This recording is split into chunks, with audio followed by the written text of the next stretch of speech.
And we are here for another episode of Clone Wars Conversations. This is the show where myself, Dave, and Maff go through every episode of Star Wars The Clone Wars from 2008 to, I think it's 2020. And we're going through all the episodes and discussing them. And I've seen all of the Clone Wars all the way through 2 or 3 times. Dave's only watched them once before, but Maff has never seen all of the Clone Wars. So any episodes that are later than the episode we're tackling right now, we will not be talking about. So no spoilers if you're watching or listening along with us as well. And in this episode, we are doing Season 5, Part 1. So we're continuing the trend from Season 4, which is we're going to be splitting up a bit more, because there's a bit more to talk about, really. Maybe not as much in this episode, I'm sure we'll find out. But in Season 5, I think we're going to be splitting it probably into 4 parts, because anyone who's seen the Clone Wars before knows there's 2 arcs that are very important and that we're going to want to talk about without any distractions. But we're not there yet. We're in the first 5 episodes, which is Revival, which is a continuation of the 2-part finale of Season 4, and then 4 episodes making the Onderon arc, A War on Two Fronts, Front Runners, Soft War, and Tipping Points. And in this episode, friends, all the audio listeners, all the video watchers will already be able to see, but Maff's computer died today. So for any regular listeners and any new listeners, his audio, it still sounds fine. You can still hear him, but it's not quite as good as it normally is. And I just want you to know it's a temporary thing, but we still love Maff. We still want to have him on. Didn't want to kick him out, but you know, it still sounds great. I just want to let people know in case they are wondering. But I think we should delve straight on in. So we'll talk about the first episode, Revival, all about Maul and Savage Opress. And so, Dave, let's go to you. What did you think of the premiere for Season 5 of The Clone Wars? It continued the theme, absolutely, of me watching it and thinking, I haven't fucking seen this. I don't remember. But I think straight away, the level of quality with the animation and everything, the animation just feels like it's got more texture, I think, straight away. And the other feeling I had was, well, this feels like just a continuation of the end of the last series or Season 4. Yeah. So it was good to see the interplay, though, between Darth Maul and Savage. You know, obviously Maul was a bit bonkers, wasn't he, when we first found him, and then he's properly into his Sith Lord kind of mode here, you know, and he even says, doesn't he, you know, we're lords, crime lords, you know. And I thought the other thing that was interesting was the pecking order was established, because Savage is very much, you know, we're brothers, and Maul's like, not so fast. You know, I'm Bertie Big Bollocks here. You're the Padawan, essentially, in this. So, and I will say as well, just because it's not really relevant to the episodes at all, but in terms of, you know, having that digital footprint, or your phone or your laptop listening to you or whatever, I just seem to, since the last time we spoke, just been bombarded with like prequels stuff, and the funniest meme I think I saw is, it's the top half of it has got Maul from the Phantom Menace with the classic, you know, at last we shall reveal ourselves to the Jedi. And then it's got a picture, like a cartoon picture of him at Coruscant, just in a flasher Mac, you know, just looking out across over Coruscant. It's like, so stupid, but it did make me laugh. But anyway, on that note, yeah, those are my overall thoughts of episode 1. Very nice. What about you, Maff? First time going in, even though Dave had amnesia. What did you think of this premiere? I kind of feel they should have finished Season 4. Yeah. Maybe they should have taken something out. Because, I mean, I get it. This kind of end on a cliffhanger but this ends on a cliffhanger as well. So I kind of feel it should have been Season 4, and then they could have just gone into the whole pilot thing. Start Season 5, but I liked it, and I think I'm starting to realise that Obi-Wan Kenobi never loses to Maul, does it? Every time he seems to go up against him, it's either a tie or he beats him. We lost when he first was confronted by Savage and Maul, and they kind of ambushed him in the prior season. He lost because they were like torturing him, and then Asajj Ventress showed up and kind of helped him out, and then they just about escaped. But Aside from that, yeah, he does. As you said in the last season, it was, and I remember thinking about this episode when you were talking, and obviously I don't want to spoil anything.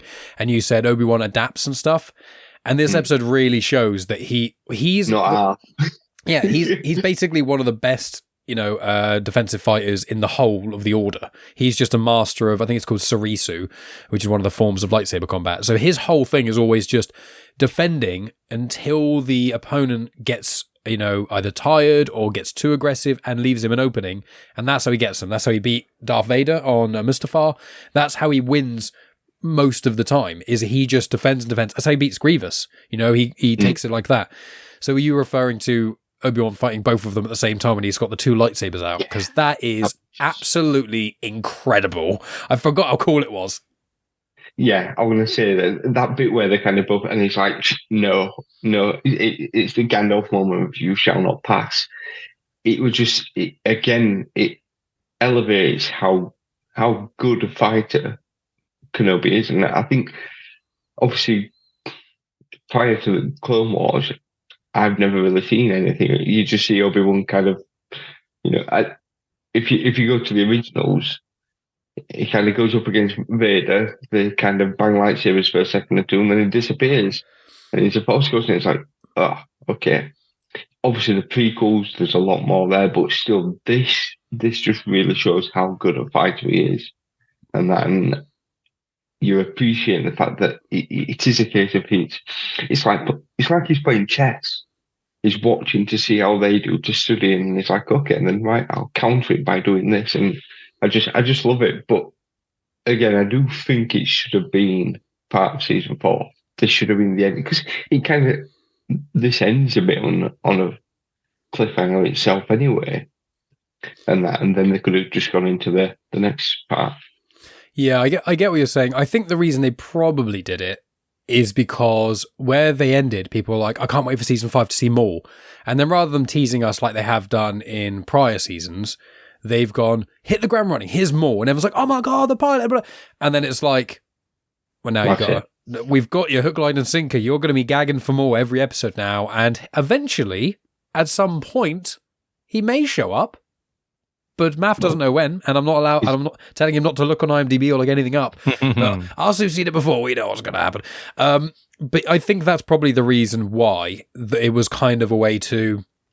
Because I think where this episode ends, Palpatine tells Obi-Wan to basically just stop chasing Maul and focus on the important stuff. I mean, obviously we know what Palpatine is doing. We can tell he's trying to, he's like, oh, that's my old apprentice. We need it. But it's one of those things where I think if the last season ended with that, people would be like, oh, I guess Maul's not in it that much. And maybe, I feel like it's a marketing thing. I think thematically, you're right. Makes sense to have been in the other season. But to be honest, though, we won't delve into the next 4 episodes quite yet. But I'm sure you were probably happy that we started with Revival rather than a War on Two Fronts. I think it was a much stronger start of the one-off episode than the start of a 4-part arc. Yeah, I suppose it does kind of set you up, and you're like, oof, yeah, go into this. And I don't think any of the seasons start with big arcs either. I think quite a lot of the seasons start with like one-off episodes for the most part. But I mean, it just gets you straight back into it, and like Dave says, that bit with, when Savage is like, brother, and it's like, no, hang on a minute, and even when he kind of goes to have a fight and says, oh, so I shall teach you a lesson. And it's like, yeah, you're not... He's been crazy for the last 10 years, but now he's fully focused and, he's a badass. You just don't realise how much of a badass he is. And I just love that thing. And it's like, it just shows him who's boss. He is a badass, absolutely, for about 90% of the episode. But I did think it was a little bit weak. I thought it was a really good episode. But to basically be turned on by Hondo and his men, I just... And then when they were getting chased off, I know he had half of his mechanical leg kind of blown off, but Maul is so powerful with the Force. It seemed... that they just had to wrap it up, the episode. It seemed very, very strange to me that, this is something Grievous might do, which is turn tail and run. but Maul is so in control of everything. And yet when they were on the run, they were basically like running off like Scooby-Doo villains or something. It felt a little bit weak to me at the end, the way they wrapped that up. I mean, it's a good point. I think I would argue that if Kenobi wasn't there, it would be. But I think they were running really from Kenobi, because Maul was probably like, we'll take him out. We took him out however many days or weeks ago it was. And then I've written down Kenobi with 2 sabers takes names, because he just destroys them. Like, I wouldn't say it's easy for him, but he really manages to. I mean, and obviously Savage has just had his arm cut off, so he's like in dire need of medical attention. Obviously, Maul, as you say, he had his mechanical leg shot, and it's Maul could. Well, it was bleeding a little bit, but I think it was eventually cauterized. Yeah, but I think Maul by himself could have survived that. I think if he was just laying on the floor, he could have killed everyone there. But I think then he would have been left with broken mechanical legs, and he would have definitely lost Savage. And I think his mindset is, I'm only going to be able to do this with essentially a fall guy. And I think it was like, well, he's already lost an arm. He's definitely going to die if we stay here. And he has a plan. And obviously, Maff doesn't know his plan. Dave and I do. But the very loose thread I'll give is he does say it in the episode, crime lords. And obviously, from what we saw in Solo, him being at the height of Crimson Dawn, that's where he's kind of trying to go. He's trying to build up some sort of crime base, in essence. But don't he end up on Mandalore? With you know what answer you're going to get. No, he does. He ends up there because that ends up in Rebels. He ends up there on Mandalore with a darksaber. He's not on Mandalore. He's on Malachor, I think it is. Oh, right. Which is an old Sith homeworld. But he does have the darksaber. Yeah, is that with the Night Sisters, with the ghosts? So I believe, yeah. It confuses me a bit, because I think what it is that he was living on. He's on Malachor. I think what we alluded to him in Rebels is that he was abandoned there by Kira after Solo. She like trapped him there or something.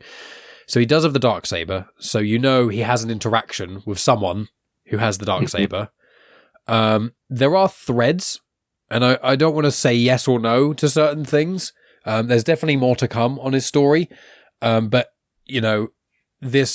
it could be a multitude of things. He could be a crime lord, and he could cause enough fuss that someone with a darksaber approaches him. He could attack someone. There's a lot of different things that could fall into where he was in Rebels, and there's more to go, really. Yeah, it's because I'm watching things out of order. It's like, well, I know where he is. I know where his journey leads to.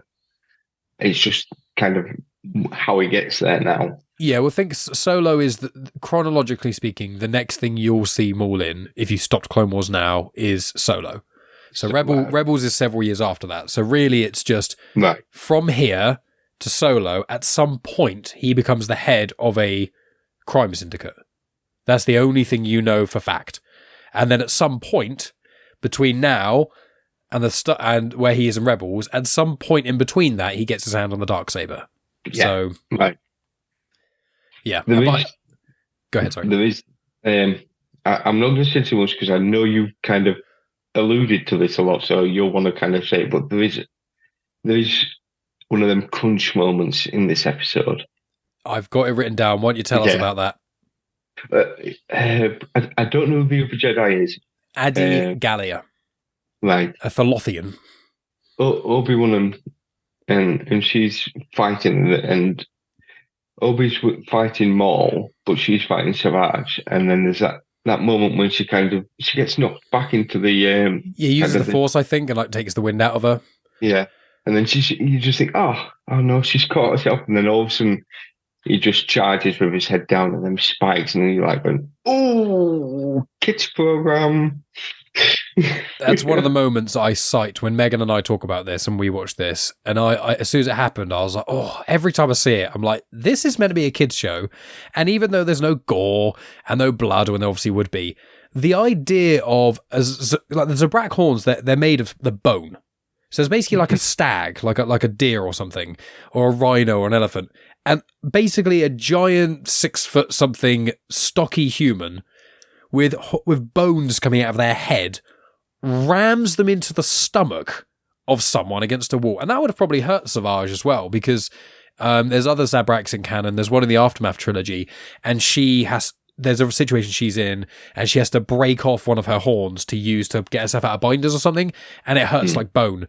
So him doing that was like really brutal. It'd been pretty cool if when he pulled his head back, if he was missing one of the horns. Yeah, that and it was would have still been in her. Yeah, that would have been quite. But again, they're probably thinking we can't show that because like kids program, even though we just seen that she's been impaled. But yeah, I mean, yeah. What did you think of it, of Dave? The brutality of it, but also the Kenobi and sabers bit, because I haven't really heard your thoughts on the action side of it. No, it was really good. I guess it felt to me, is it just that Kenobi's so badass, a great defensive style and whatever? I just feel like he does have that plot armor. I'm just sort of thinking, 100%. No, they should really be able to take him out. I mean, even if he's great at defending, these are two very powerful Force users. So, it's looked badass, absolutely badass. So I'm just kind of nitpicking there. I thought it was great, but, I just park my cynicism for a brief moment there. But you were saying about Savage's horns. I'm just looking at your picture in the background you got there, Maff, but he does seem to have a horn that's broken off there. I noticed that as well, and I didn't know if that was after the fight with Kenobi or what. I'll take a quick gander online. I'll just see if there's... let me just check the computer. Oh, shit. No, I can't. Yeah. I'll be a bit more focused, actually, this week. I can't be kind of looking at IMDb and other bits and bobs. No, it's fine. I've got ample notes and stuff. But, I mean, what did you think that the horn crushing Dave fitted with the character, with the show? Do you think it was done for shock value? What are your kind of thoughts on that? Well, I've said all along as we've been going through the different seasons that it didn't shock me because the stuff that we've seen through the seasons before, it goes from the droids being the kind of kiddish, whoa, to, let's have a thing about genocide, or it goes this very, very adult kind of serious theme on the other side. So yeah, I wasn't really that surprised, but I guess you could say with the genocide stuff, a lot of that is in dialogue, so kids watching it wouldn't be able to pick it up as much as something that's so visually brutal as that. The kids may just think she's just feeling winded and kind of knocked out that way. So, like you said, there's no blood or gore there. But I think there's a shot of Obi-Wan and he's like, you can see the look on his face of, oh dear. And that's when he kind of takes both lightsabers and steps up. It looks like Series 3, Episode 14. Yeah, Witches of the Mist. He loses his horn off screen when fighting Obi-Wan and Anakin. Yeah, I saw that as well, and I just looked into a couple of forums just to make sure that was correct, because sometimes Google's first result actually comes from Legends or something else when it comes to Star Wars. But I did just check on a few forums, and everyone said you can see at the start of the episode he's got it, and at the end of the episode he hasn't. So none of us noticed he started the episode losing it. So that was that. One thing I will say, I'm going to defend Star Wars and then attack it. So I'm doing the old switcheroo. Don't worry, I'll save you. You're going to do the Obi-Wan style. Yeah, exactly. So to defend them against one of Dave's very minor nitpicks was, I feel like the way Obi-Wan beat Maul and Savage, I would probably say that especially Savage isn't good in closed spaces. He's so massive and he's so big. He needs a lot of space to swing his big double lightsabers and all the stuff. When they were fighting, it was quite a narrow alleyway, and Obi-Wan is very good at, you could see when they swipe him, he was like bouncing off things, and they were trying not to hit each other. So they couldn't be as aggressive, because normally they'd stand almost on opposite ends. and kind of like they were when they first met Obi-Wan in the prior season, where they can just kind of wildly swing from left to right and kind of leave it with no gap in the middle. Whereas in that, it was so enclosed, and you saw how Obi-Wan was so agile. He was quite Spider-Man-y, I found, especially in the Spider-Man games, where you're dodging and you do like a rolling backflip on the floor, spring load off the side and off a wall. And I'm like, I don't think I've ever seen Obi-Wan before or since here be that agile, but Yoda in Attack of the Clones. Oh, yeah. Well, Yoda, I think the argument for Yoda is that he's so force powerful that when he doesn't use the force, he needs a cane. But anytime he gets his lightsaber out, he fills his body with the force, and that's why he goes nuts. But that was the defense of them being in a small space. But my attack, and I've seen other people mention this online, and it's one of those things where I have to kind of just be like, it's part of the film. But Obi-Wan is a specialist, okay, with one lightsaber. One, okay? Lightsabers are not machine guns in the Expendables. You don't just pick up a second one and you're doubly better. That's not how it works. You know, if someone the style of fighting with one lightsaber, especially if it's one-handed, two-handed, how your defensive style is, having two, it can increase your defensive capabilities, which I think was probably the argument in this, where you had one blade to defend each one. But it's quite a common trait in Star Wars. I think Anakin does it. It doesn't really count with Ahsoka because she chooses to have two blades. But there's so many instances, I think even Anakin does it in Attack of the Clones, where a Jedi's kind of losing. And they're like, no, take my lightsaber. And then they power up. It's like, but you're less used to fighting in that style, and you're not going to have as much power and control. And if you were that good with two lightsabers, you aren't paying for the resources. If you're that good with two lightsabers, why wouldn't you just have two lightsabers? You know, Ahsoka's a literal Padawan. She has two. You know, there's loads of Jedi that just have two lightsabers because their fighting style excels with it. So it was really when you're fighting someone like a boss, and then you put out the second blade. Do you know what I mean? But going back to Obi-Wan is more defensive. Yeah. So two lightsabers is quite aggressive. That and also, if you think about it as well, a bit like in Legends, there isn't Sith. There isn't really a big thing. So for a big chunk of time, most of the lightsaber dueling will have been just ceremonial. You know, I suppose he probably has learned to use two, but most of the time he prefers the one just to be kind of the defensive and kind of. But at the point when he's got two attackers, he's got two blades coming in. He may not be able to deflect both blades with one lightsaber, so it makes more sense for him to go, right, okay, and also I'll be a badass. Yeah, I agree. I think it works thematically, and in that one scenario it works, but it's a common trait that other people have mentioned as well, where it just seems it happens in animated stuff a little bit, where it's just suddenly someone gets two blades and they become amazing, and it's like, well, you see, I would.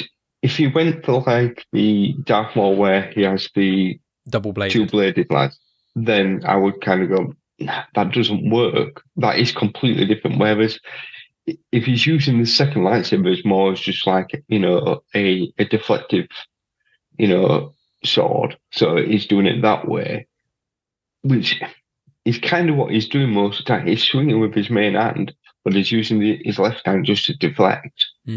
So, again, I'm going to be the apologist today. It's fine.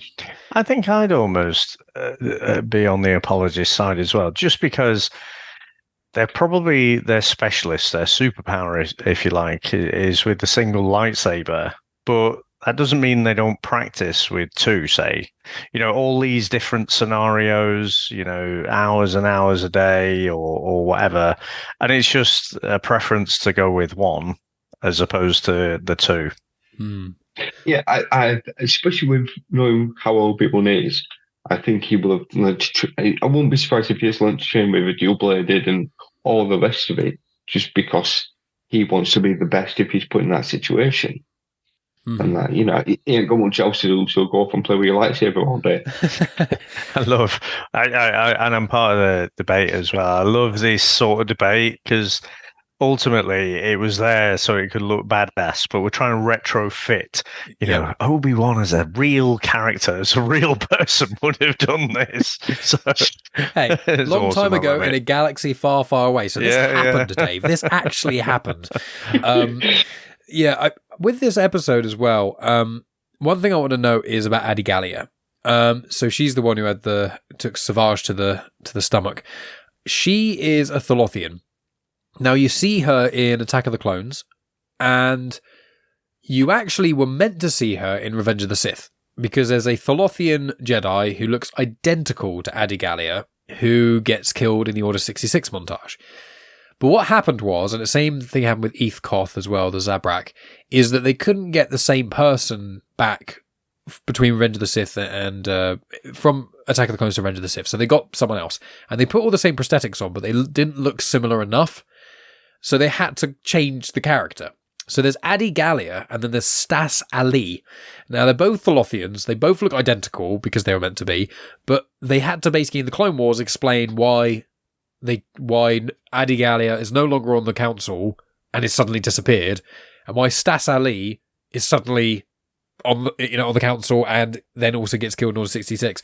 And that was the reason. It was just the actor changed and they couldn't make it look the same. But in canon, they got Adi Gallia's cousin. So Adi Gallia's cousin is Stas Ali, and that explains in universe why they look a little bit similar. But you're like, could you imagine, so the High Council, there's only 12 people on the Jedi High Council, and Yoda's there, so really you only have 11 because he lives for fucking ever. So it's like, it's a cheat, isn't it? It's like, we've got 12 members of the council. No, you haven't. You have 11 because Yoda's been around for nearly a millennium. So that's a cheat. But I mean, there are points I think where Yoda takes a step down from the council, whatever. But still, it's just quite funny that the council were like, oh yeah, in universe, they're like, oh, it's a shame this Thalothian died. Let's just get her cousin in. And you're like, no working democracy, or really most religious orders, you would think, you wouldn't just do that. Do you know what I mean? It's just such a weird, it was probably a throwaway explanation, I think, in Legends, in a visual dictionary. But after Revenge of the Sith came out, and they're like, oh no, the actors changed. Let's just put a little paragraph without thinking about it and just pop it in this little visual dictionary. And then years later, it's like, yeah, this is basically still correct. The thing is,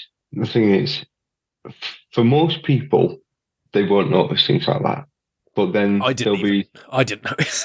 I initially, when I watched the films, until I never noticed that degree of difference. Only when I seen the Clone Wars, I'm like, I thought she died, and then I look it up and go, oh. Yeah, and that's the thing, and then it'll be a case of there were certain people go, well, that's not right, it shouldn't be like that, and they'll have to go, right, let's quickly just rewrite this because you can guarantee someone's going to point it out. So, the other option is you just don't have them in at all. Yeah, it is a good point. But we'll say with Revival, I'll say, first of all, obviously, Maul and Savage absolutely decimate those droids. Really cool, a lot of action in this. And is what I think Dave said earlier, which is, I think it was Dave, which is when Maul says it's time for a lesson with Savage, and just the calmness of that. And the calmness, and not even the arrogance, but just not like, we'll have to fight. Fact. Yeah, exactly. It's like, I don't have to fight you to prove. It's like, it's not even like an option. It's not even like, it's not even like he's saying, we'll spar, and then I'll show you I'm better than you. It's like, got to teach you a lesson, and there's no doubt. And he just, seconds, wipes the floor with him. And then he helps him up and goes, I told you. And Savage is like, oh, I did not realise. I did not see this coming. It's like one of those old British villains. That's how he's portrayed, to me anyway. And it's that kind of, he doesn't have to show, a bit like Dooku to a certain degree, he knows how good he is, so he doesn't have to put himself out there to prove it. But every once in a while, he's called on it, and he's like, right, fine, okay. And then it's like, you're done for. And then it's like, just, told you not to mess with me. And that's what I really, really like about his character. He's kind of like, I know how good I am, but I don't have to go around kind of, swinging my lightsaber around to prove how, which is what Savage is kind of doing. And it's kind of a lesson of, if anything, learn from this. If anything, it's probably better people to, what's the word? Not think you're as good as what you are. Underestimate yourself, really. Underestimate it, yeah. No, it's a very good point. There is another thing. I know he's going to be in the next few episodes, but Hondo, but again, one of Dave's favourite characters. Do you prefer Hondo in Clone Wars as opposed to Rebels, Dave?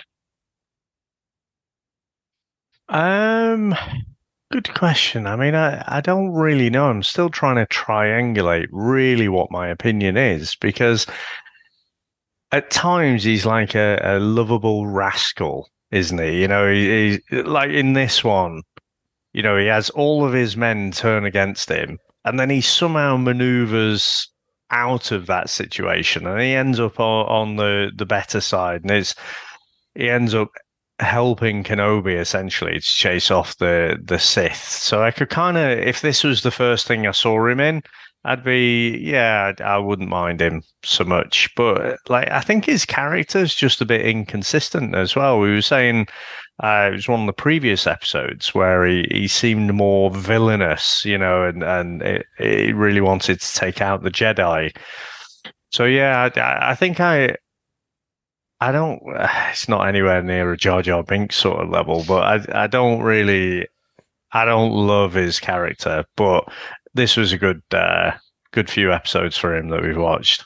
I think. Yeah, I was going to say, I think Hondo. I wonder if originally they were seeing if they could have Lando to play, because I know he's a pirate, but like personality-wise, even his name is similar. He has that, you know, it's like with D&D terms, he has his like charisma up to like 11 or beyond 11. His charisma is like his best stat. Do you know what I mean? Like that he's all his stats are all in charisma, and his luck's quite low. And so he can talk himself out of almost any situation, just like Lando can, and he's a bit of a scoundrel. But as you say, Dave, my issue with it is, and I tried to headcanon this. I tried to almost make it that he started off really villainous because the Jedi were basically the space police, and he hated the police because he's a criminal.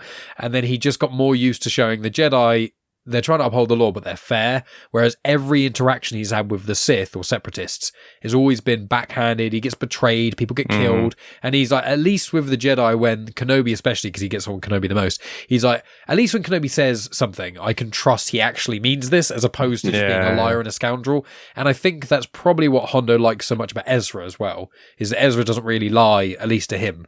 So for me, even though I think chronologically it doesn't actually work, because they obviously jumble the order of the first 3 seasons, and there is an episode where Hondo's nice, and then chronologically there's a next episode where he is overtly evil, and then he's nice again. So if I somewhat try and, you know, hand wave that away, I guess that's how I feel. But back to you, Maff, why did you ask? Yeah, it's like the bit when Maul's kind of telling him that, you know, some of his pirates have joined him, and Hondo says, traitors, scum. Oh, I'm so proud. Yeah. And that just sums him up.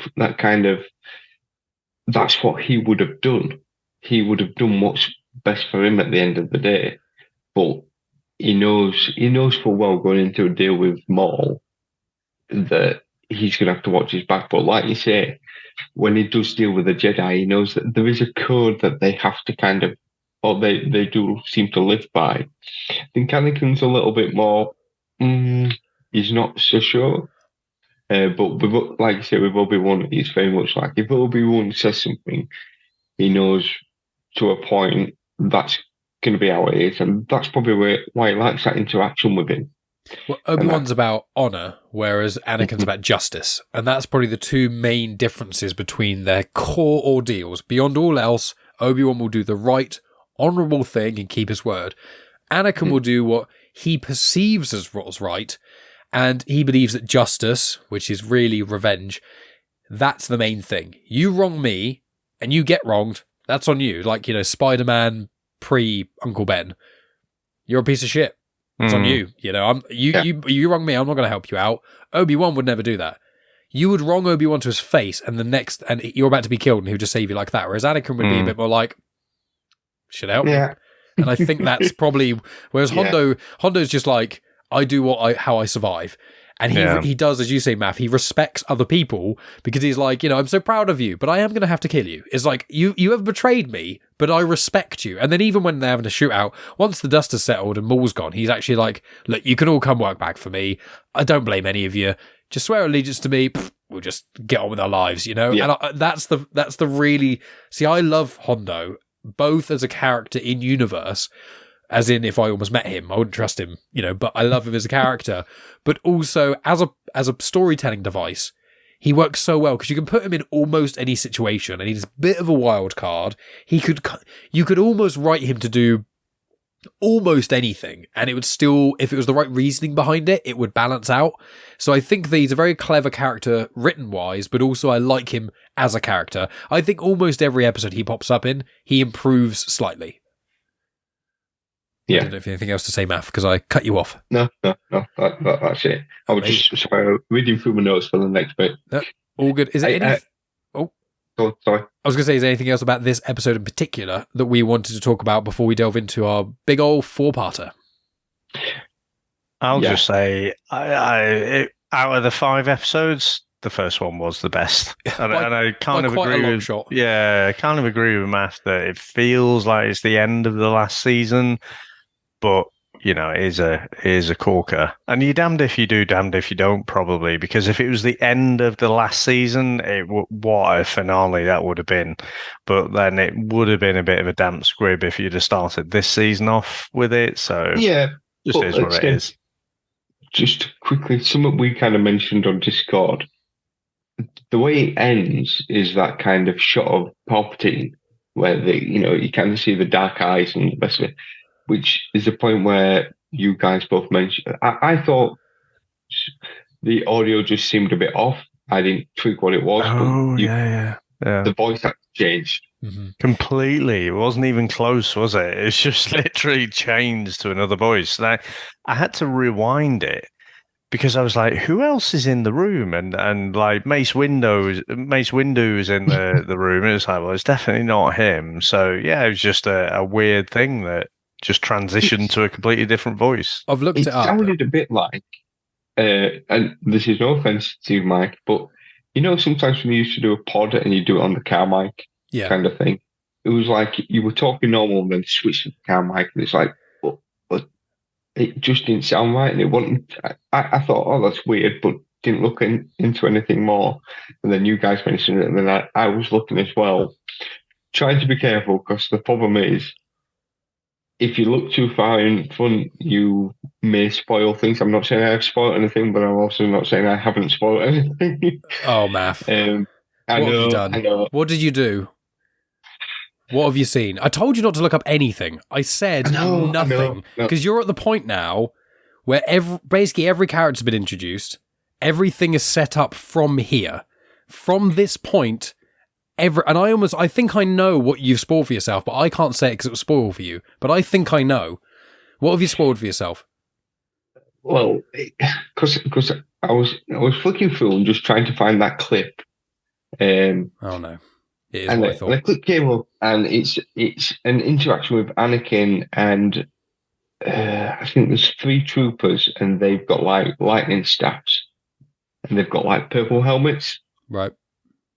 And Anakin says that I'm trying to be careful because anyone who hasn't seen this, if they watch along with us, I don't want to spoil it, but he says, I want to see this person who I believe has been arrested. Is kind of, and it's like, because he didn't mention the name, but I went, oh, I think I know who that is. So okay. I think you haven't seen what I thought you'd seen, which is good. Oh, right, okay. So I won't say anything else about that. But stop looking up stuff. Just ask me. I know. I pretty much know it. You ask me, I'll just tell you. So what happened was, Ian Abercrombie, he died. He passed away in January 2012, and he's who voiced Palpatine in the Clone Wars. I think he did a great job. To be honest, he's pretty good Palps. And because he died, who takes over is Tim Curry. Obviously, very famous individual. And so Tim Curry takes over for Palps for the rest of this season. I can't remember if Ian McDiarmid comes back or not.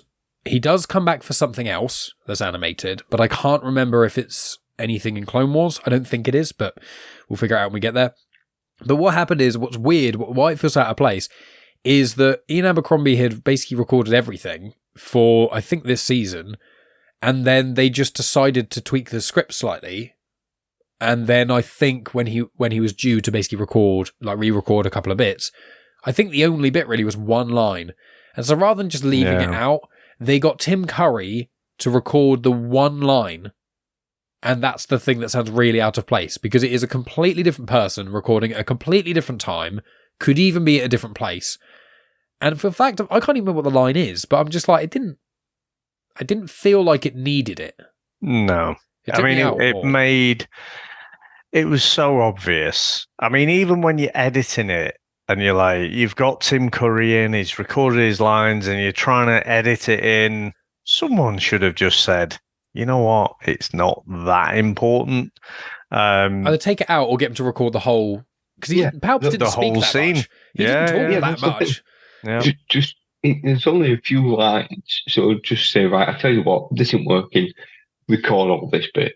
Unless they're paying him by the bloody word, but still, it just kind of, it just feels a bit lazy, and it just didn't fit. It feels amateur. Because I even have it, like when I record podcasts, when I used to do comics in canon, occasionally I would miss out something, or I'd say something or something, and I listen back on the edit, and I'm like, that doesn't sound right. And then I look it up, and I've got a date wrong or something like that. So I'd re-record. And it's really difficult with my own microphone in the same room with me, the same person, me trying to record, especially if it's in the middle of a sentence, a bit with the same cadence to make it not sound like I've edited it. And in the earlier days, I would cheat and just do that. But as with editing, I'm like, it's just easier for me just to re-record an extra 5 seconds and take out a 10-second clip rather than like a 3-second clip or something. Do you know what I mean? And so even with me, an amateur, recording in my own room and stuff, I can hear that. So as soon as that happened, I remember with me and Megan watching, we were like, ugh. It really is jarring, really jarring. And I imagine they didn't want to just edit out Ian Abercrombie because, you know, obviously he passed away and stuff. But I'm like, either get rid of the line or get Tim Curry to re-record all of it. You know? Yeah, it does a bit of a disservice in one sense, because it's now highlighted something that we're now picking fault at, and it's not his fault. No.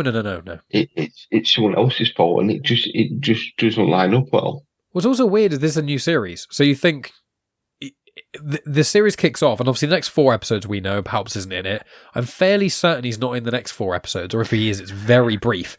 So you just think, why don't you just have, even if Ian Abercrombie recorded all the rest of the season, these were coming out like weekly and there was a gap in the middle, you wouldn't have noticed anywhere near as badly if this episode had a different voice actor, and then the next time Palps shows up for a proper amount of dialogue, I think isn't for several episodes. So it would have been at least a month, really probably 2+ months. You would nowhere near notice it as badly as that. Occasionally you notice a voice actor changes, you go, oh, voice actor changed. Oh well. Your brain just kind of error corrects, you know? Sorry, Dave. I wonder if they maybe just felt like it might be disrespectful. You know, he'd recorded the lines. They sounded great. He did a great job. It was just because they wanted to have that extra little bit, that extra line in there. So it's probably they just felt it was the lesser of two evils. They had to get it out. They could have done some audio touch up, but they need to release the episode and whatever. So it must be, because it's not like, say, you can't listen to it and think, yeah, that sounds all right. Let's put it out there. So it must have been one of those sort of compromises. The Carrie Fisher effect in Rise of Skywalker. But it was, you know, and they didn't. The only thing they did was get Billie Lourd, her daughter, to do the face mapping for the flashback in Rise of Skywalker for later. And obviously, all they did, they used lots of archival footage from The Force Awakens for the Rise of Skywalker. You know, which, to be fair, that's probably the most respectful thing they could have done in that scenario. But yeah, I just wanted to point that out. So there's more information on the other episodes. Are we happy to move on to the big old chunky arc? Yeah. So this is a 4-part arc, and this season, is absolutely rife with 4-episode arcs. There's loads of them. I think there's 3 4-episode arcs and a 1 3-episode arc as well, which is why I was saying at the end of the last episode why it was a bit tough to try and work out where the split is, because in other seasons it's like, let's do this big chunky one and 1 episode either side, and this series is like, here's 5 major story arcs, and you can't really split them up, and there's one-off episode which is at the start, and it's like, okay. But the next 2 arcs are interesting, shall we say, but we'll get there. But this is the Onderon arc, as I'm calling it, aka introducing Saw Gerrera. Now, this was made many years. This was before the Disney takeover. These episodes aired between September and October of 2012. As I mentioned earlier, they were kind of made late 2011, early 2012. So this was probably before the Disney acquisition was known to anyone, because Lucas officially signed it over. I think it was around 2014 when the canon reset.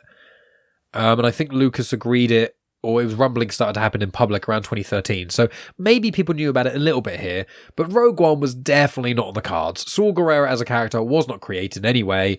So Saw Gerrera is an original new character in this. He's not voiced by Forrest Whitaker or anything like that. And then when they made Rogue One, they were like, we need this character. We need someone who stands certain values, an extremist, blah, blah, blah, blah. And they looked back into Clone Wars and went, oh, this Saw Gerrera character's got something to him. We can use him.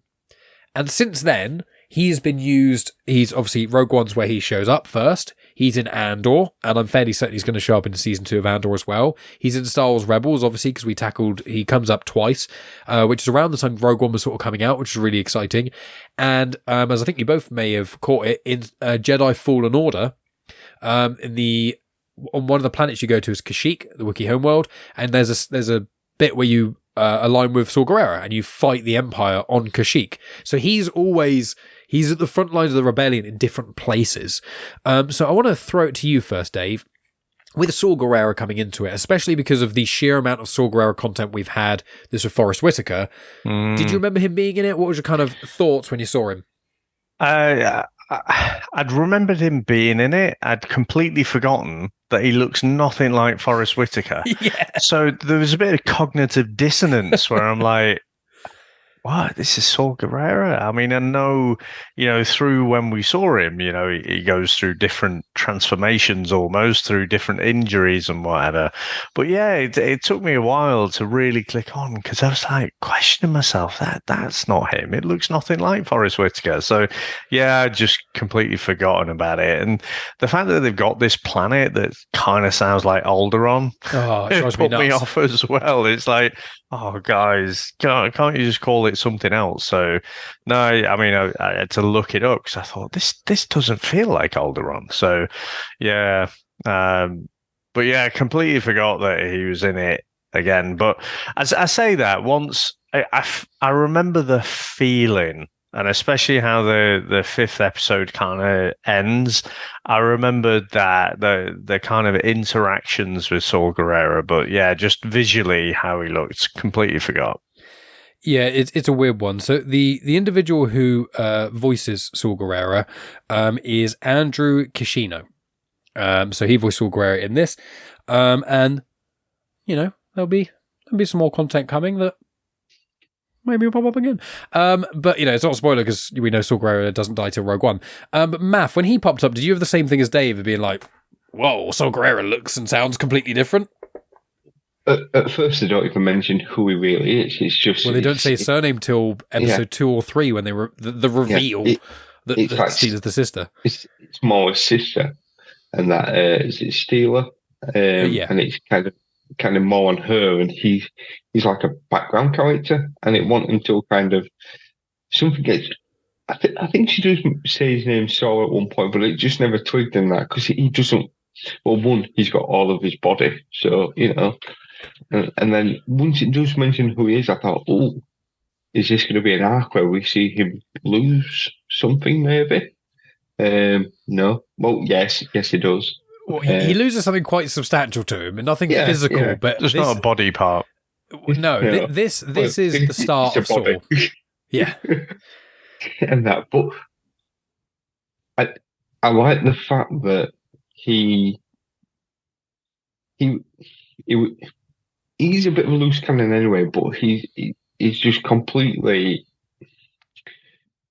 It's like when you. Dave will know this.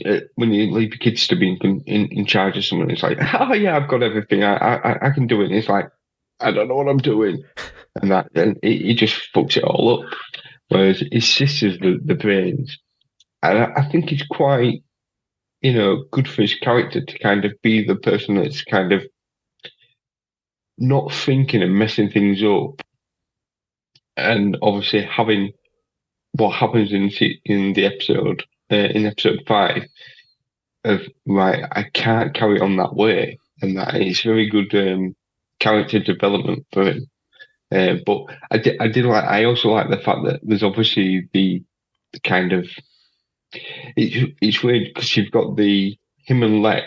Is it Lux or Lux? Yeah, Lux Monteri. Yeah, there's him and Lux that are kind of against each other in a way, both trying to be better bros than the other one. But then also you've got Ahsoka and Stella kind of as well competing a little bit. Ahsoka's a bit. The problem with Ahsoka is she knows that she can't have them feelings, but she's struggling having them feelings.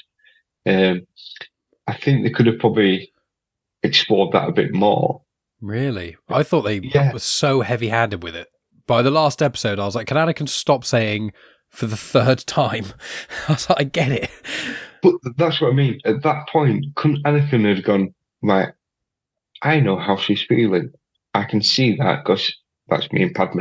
Well, he says that to her. He doesn't say Padme, but he does say when he first says to her, purpose over feelings or whatever it is. Yeah. He says, I know exactly how you're feeling. And she goes, do you? And he goes, yeah, trust me. I know how you're feeling. You need to put purpose first. But yeah, well, maybe he could have learned that a little bit. But that's the thing. I think there could have been a little bit more put aside of saying, and he could have explained things a bit more to her. But she's got to learn that herself, I guess. But yeah. I did like that kind of aspect that you've kind of got, well, it's not like a triangle, you've got like a square of all of them kind of, fighting for a little bit of attention there. But Stella, is it Stella? Stella, sorry, keep saying it wrong. I think she is brilliant in all of these episodes. And I suppose she is the Saw Gerrera that we see later on. And that, so he has learned an awful lot from his sister. But yeah, there's a great bit where they throw the disruptors, and the droid's like, "What's that? It looks like an explosive." And it's like, a bit like with the clones, the droids just have this, even though they are it's just one voice, you get a lot of character just from these like robots. I just love that they're a bit comic relief to a certain degree, and that they're a bit stupid, obviously. But I just like the interaction that we have there. Same as when we do get with the troopers at times. I think it's always with the droids. I think the droids normally have the best lines before they die. Like, harken back to what Dave and his son found very entertaining with Jedi Survivor, where it's just like, this is so boring. I wish something interesting would happen. And then you dive down, slash them up, and stuff like that, or I know there's quite a lot in Fallen Order and Survivor where it's like, oh man, I really hope a Jedi doesn't show up and ruin my day. And then he's like, oh my God, a Jedi. It's like that kind of stuff. Like Megan and I love, the more silly the droids are, I think in animation, I think it works best because I think what they've learned, especially by this series, the B1 battle droids, the long noses, comic relief. But once you bring out the B2 battle droids, which are shoulder boys, big grey ones, or the BX battle droids, which are like the more assassin-y droids. The ones that jump around and like sidestep when things are being shot at them. I think they've learnt by this point that when you want a threatening droid, you use Droideca's BX or B2s. So I like they've kind of found that balance. But to give it to you, back to you, Dave, with Saw and Steela and Lux and Ahsoka, that kind of love square, as Maff calls it. What did you think about that element of this? Yeah, I do think. I mean, it's not like Anakin can give Ahsoka a real kind of, I know, wink, wink. And he's not the first fucking hypocrite, is he, that's doing it and saying, oh, no, you focus on your purpose or whatever. But yeah, I thought it was good. I thought she was a great character as well. It's kind of, that was another thing I'd forgotten. No surprise there. But the way it kind of ended for her, was like genuinely sad. I was like, oh, shit. I was kind of looking forward to seeing where she sort of where her arc finished. And again, I'd just forgotten. In 2 seconds' time. quite abruptly finished, and it is not one unless she comes back Darth Maul style. So no, it was interesting, and it's one of those that you couldn't have done this in an episode. I think if you'd have tried to do this in season 1, they might have just done it in an episode. And then it would have been, the odd line here or there that hinted at, a bit of an attraction or something like that, a bit of a connection. But no, it was good to give it the space to breathe and explore those kind of wrestling with those feelings of, being a Jedi, but that's not how you feel. You feel like you want to explore something more. So yeah, I thought it was good. Yeah, it's in. Oh, go ahead, Matt. No, because I'm going to ask a question about kind of the start of this. So okay, I'll get into your question then, but I'll say one thing I really like, and I might have mentioned it in our chats before, is one of the things I like about the High Republic is they tackle in the High Republic era before the Great Disaster and lots of horrible stuff was happening. There's an unspoken and understanding in the Jedi Order that Padawans, and to clarify, Padawans are generally between sort of 14, 15 up to like 25. Okay, so they are of age before I say what I'm about to say. Aren't they too old if they're 14, 15? So you get taken into the Jedi Order. Sample, yeah. You get taken into the Jedi Order, then you get trained and stuff as a youngling. Then as you become a prospective Padawan, you become an initiate. And then once you get taken on by a Jedi, you become a Padawan. So your youngling is from like 3 or 4 years old up to about 10-ish. Then from around 10 to 12, you then start becoming an initiate. You start training a lot more intensely. And then after that, funnily enough, the next arc is literally about this exact thing. Funnily enough, it's the Gathering arc, Dave, if you remember anything about that. But essentially, so Padawans, the reason I mentioned the age of Padawans is because in the High Republic is an unspoken understanding that Padawans like to experiment. And Jedi Masters and Knights are aware that at certain ages, certain Padawans spend time with each other, and it's not meditating that they're doing, and they're not really doing lightsaber practice, or maybe one of them is. But the thing is that when that happens, the Jedi generally are aware of it, because you can't really hide it in basically a monastery. And when they notice that happening, they'll let it happen. But then if the Padawans start getting a bit too close and start, the affection side, the passion side starts coming in, what normally happens is the two Jedi, or the Jedi and their Padawan, basically just agree to have missions completely separate parts of the galaxy for sometimes years, just so the two people intertwined lose the attraction, fall in love with being a Jedi, and then they can slowly, every now and then, kind of meet them again and then leave. So that's how the Jedi used to deal, where it was like, oh, kids will be kids, teenagers will be teenagers, you know what they're often doing, as long as it doesn't hurt the good work of our Lord of the Force, and then let's separate them. So I just want to mention that bit, because in the High Republic, it was much more progressive. I think, though, as we get nearer and nearer to the prequel era Jedi, they're not as forgiving with that stuff. Interesting. You get that with Port Engels and Porter Engel, yeah, and they're brother and sisters. Well, they're brother and sister, but they do get very, very close, and the Jedi do specifically separate them. Yeah, but that's because they always want to do missions together. That's in the Blade mini. Game the system. They do game the system. Yeah, that's in. There's something Dave called the Blade. It's a 4-part mini series written by Charles Soule, same guy who does the 2017 Vader comics. One-off thing. It's set like 350 years before Phantom Menace. Completely isolated story. It's really cool. It's all Marvel Unlimited. I would recommend it. It's called The Blade, and it's got some of the coolest comic lightsaber action in it I've ever seen. So I always shout out to people, check that out. Even if you've never read any Star Wars comics, it's a really good just one-off. But Matt, what was the question you had? Right. At the start, when they're on about going to go train the rebels, Yoda's quite hesitant about getting involved. And that because they're peacekeepers, but they always seem to be peacekeepers against the Separatists. So, is at any point do they ever go and help the Separatists?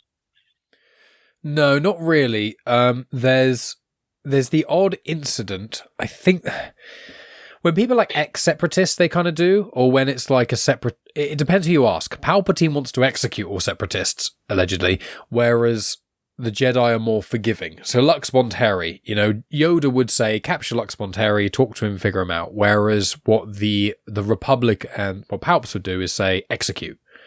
Mm-hmm. So I don't remember a time where they overtly help the Separatists, but the thing is, the Separatists are led by Dooku, Grievous, and a mysterious unknown Sith Lord. So, and because they're all droids as well, or at least 99.99999% of anyone who fights the wars are droids. So I think that with the Jedi, they kind of write around it because it's like there's no morals because it's 3 super baddies followed by loads of robots. But there's Lux's moment, that state was all separatists. Yes. And the thing is that Yoda seems to be very much, he doesn't want to pick a side. But they've picked a side because they're always helping, they're always against the separatists, aren't they? And that, why don't they just kind of say, right, we're peacekeepers and but we're going to pick this side? It seems like a bit like Palpatine, who's kind of is batting both sides. I don't know why. It's strange that, but he seems to be he can't lose. Why don't they just kind of come out and say, right, we're going to defend this side because we think this is right because you're oppressing everybody else and that, instead of just kind of, well, we're peacekeepers, we're not getting involved, but you are. You are getting involved. That's what happens in the real world as well, though, isn't it? That's how countries are able to train up insurgents, basically. They say, we're not going to go to war with this country, but we're going to give you loads of weapons and we're going to give you all the training. Like with Hondo. Yeah, I mean, well, I mean, he's sort of a criminal, but yeah, but I guess with these, it's more, these actually have a purpose, don't they? They have a cause, not a purpose, like a cause to get behind, but they don't have the skills to do it. So I thought it was quite, it's basically what the CIA did for years, isn't it? They just train up. This was basically inspired by the Afghanistan war. These 4 episodes were specific because I was looking up a bit of trivia because I was basically trying to see, is there any trivia or mention about why Steela's face animation doesn't seem to be as good as everyone else's. Meg and I are watching it and we're like, she feels like she's from season 2. Just mainly her mouth, it goes back really far, and I just didn't. So I was looking stuff up, and basically there's a bit where there's a specific droid make or something, and the name of it is like a reference to I'll have to find exactly what it is, but yeah, essentially, as Dave said, that is what a lot of governments do. They go, we won't go to war with you, but we'll just train up these people to fight you. And then if you go, what are you doing? You go, they want us. We're not fighting you. That's them. They want to fight you. It's a kind of a way to separate. But also you have to remember, Maff, is that you're pointing out things that are correct, but the whole point of the Clone Wars series is showing the Jedi become complete hypocrites. So every plot hole is we know that anyway. Yeah, but like the Acolyte kind of shows that a bit as well. It leans into it a bit because there's points, even though the character's completely wasted. I haven't watched the finale because it's not out yet, but Vanestra Rowe's character so far is completely wasted. But she talks to the Chancellor at one point, I think. She has to kind of get permission a little bit, whereas in the High Republic, they don't. But then when the disasters happen in the High Republic, the Jedi get more and more integrated into the Republic, because then someone who goes to war with the Republic, the Jedi can't just be neutral because they live with the Republic. In their eyes, the Republic is good. But over the centuries, the Republic have become corrupt, and so it's tainted the Jedi's intentions. And that's when Dooku leaves the Order. That's quite a big point of him leaving the Order. He's going, you're saying you're peacekeepers, but you don't do things anymore which are right. You do things of 2 options that both... Which look for best. Yeah, you choose what the best option is for the Republic, not what the best option is for people. And in Dooku Jedi Lost, which is an audio drama written by Kevin Scott, there's the whole turn of Dooku is literally him arguing with Yoda about a specific cataclysm that's about to occur, and he wants to stop it, and the Jedi don't want to. And that's the whole reason that Dooku turns. There is one other thing at the end of this. Is you notice I think it's the Greek story. Which one? Where they basically have a Trojan horse to get into the. Oh yeah. They use the tank to kind of get in there, which I thought quite a clever way of getting, and then it just ends. I would say I do kind of agree with what you're saying, though, Maff, about for all of the other Clone Wars seasons that we've been through, like they just go onto a planet and then they're just on the side against the Separatists, just out there in the open. So I was saying I liked seeing the whole insurgency because that's kind of what happens. But I was thinking as well myself, why don't you just join in? You know, you're working so hard not to get involved.